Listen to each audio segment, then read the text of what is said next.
তাই খাওয়ার জন্য নিলাম ডাব। বাট ডাব দেখতে এতটাই খারাপ ছিল যে মনে হচ্ছিল তাকে হসপিটালে ভর্তি করা লাগবে। আর ডাবের দাম ছিল ১২০ টাকা, আর আরেকটা ছিল ১৫০ টাকা। অনেকবার বলা সত্ত্বেও কোনোভাবেই সে কমালো না। কিন্তু কিছুই করার নাই, খেতে তো হবে। অনেক তৃষ্ণা পেয়েছিল, এত রোদ, যার কারণে তার মধ্যে আবার পাহাড়ে উঠেছি, তো সব মিলিয়ে অনেক তৃষ্ণা পেয়েছি। শুনেছি জিনিস যেটা ভালো দাম তার একটু বেশি, বাট এখানে জিনিসটা আসলে খুবই বাজে। যেমন ছিল না ভিতরে পানি, ঠিক তেমনি ছিল না হানি। হানি মিন্স মিষ্টি। পরে আপনাদের আপু আর আমি মিলে ডাব খাচ্ছিলাম একটা সিটে বসে, কারণ যেহেতু অনেক ক্লান্ত হয়ে গিয়েছি পাহাড়ে উপরে উঠতে গিয়ে, আর অনেক রোদ ছিল বিধায়।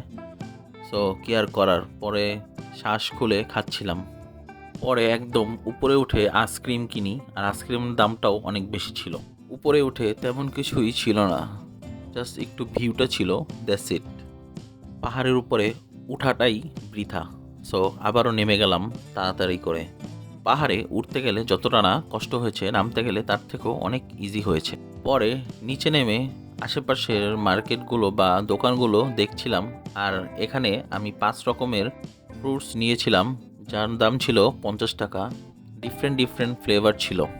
আপনাদের আপু তেমন একটা খায়নি, আমিই খেয়েছি। পরে আরেক দিক দিয়ে ঝর্ণা দেখতে গিয়েছিলাম, বাট আমার কাছে ঝর্ণাটা অসাধারণ লেগেছে। আর ঝর্ণায় যাওয়ার প্লেসটা অনেক সুন্দরভাবে করা হয়েছিল। দুপাশে পাহাড় আর মাঝখান দিয়ে ঝর্ণা, দেখতে দারুণ লাগছিল। কক্সবাজারে এসব পয়েন্ট ছাড়াও আরও অনেক সুন্দর রকমের জায়গা আছে, যেগুলো সচরাচর পর্যটকরা যাওয়া আসা করে না। তো ওই জিনিসগুলা বা ওই জায়গাগুলোও দেখতে আরও সুন্দর। আর এদিক দিয়ে সিএনজি ড্রাইভার বারবার খালি কল দিচ্ছিল, কেন আসছি না, এতক্ষণ লাগছে কেন। আসলে কোনো জায়গায় ঘুরতে গেলে যদি সময় বেঁধে দেওয়া হয় তাহলে আসলে মন ভরে না। পরবর্তীতে ভিডিও ফুটেজ নিয়ে এবং কিছু ছবি তুলে আমরা আবার আরেকটা স্পটের দিকে রওনা দিই সিএনজিতে করে। এই কক্সবাজারের প্লেসগুলো আসলেই খুবই সুন্দর। আর নেক্সট টাইম যাব হচ্ছে, তার নাম